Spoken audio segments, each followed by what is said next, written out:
Morjesta. Mulla on tämän viikon elämänrikkautena vahva.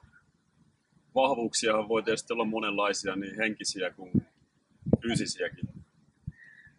Mutta mitä fiilikseen tulee, niin tietysti ohjaajat Siiri ja Tiikku on varmaan vahvempia kuin suuri osa miehistä.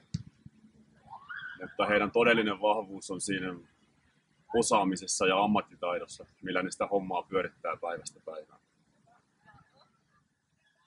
Täytyy hattua nostaa näille huikeille naisille, kuinka paljon he laittaa itseään likoon joka päivä ja paljon he on investoinut omia rahojaan, jotta asiakkailla olisi hyvä olla.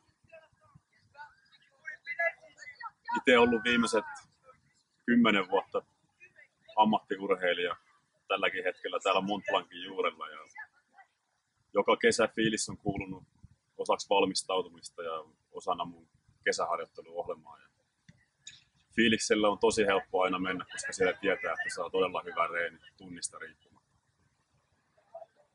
Ja viimeiseksi täytyy sanoa, että no kaikki varmaan tietää, että porukalla on paljon mukavampi reenata kuin yksi. Ja varsinkin fiiliksellä, missä tietää aina saamansa hyvä reeni ja se henki, millä sitä tehdään, niin se on aivan loistavaa.